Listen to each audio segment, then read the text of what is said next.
এই যে জুলাই ছাত্র আন্দোলন, ছাত্র হত্যা, এই যে একটা ইস্যু, এই ইস্যু নিয়ে এক শ্রেণীর লোক বিজনেস করতেছে, এক শ্রেণীর লোক তাদের প্রতিহিংসার শিকার প্রত্যেকটা লোক টার্গেট করে তারা মনে করেন মামলা দিতেছে।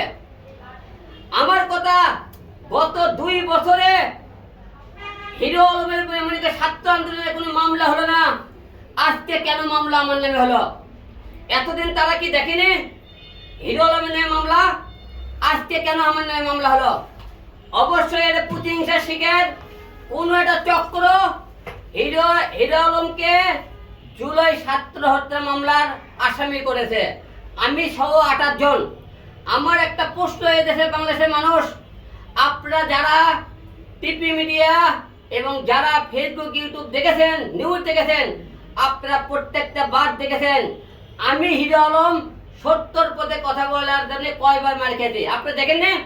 এই দেশের যখন আজকে যারা আজকে জুলাই হত্যার মামলা দিতেছে, এই এরা একটাও ছিল না রাজপথে।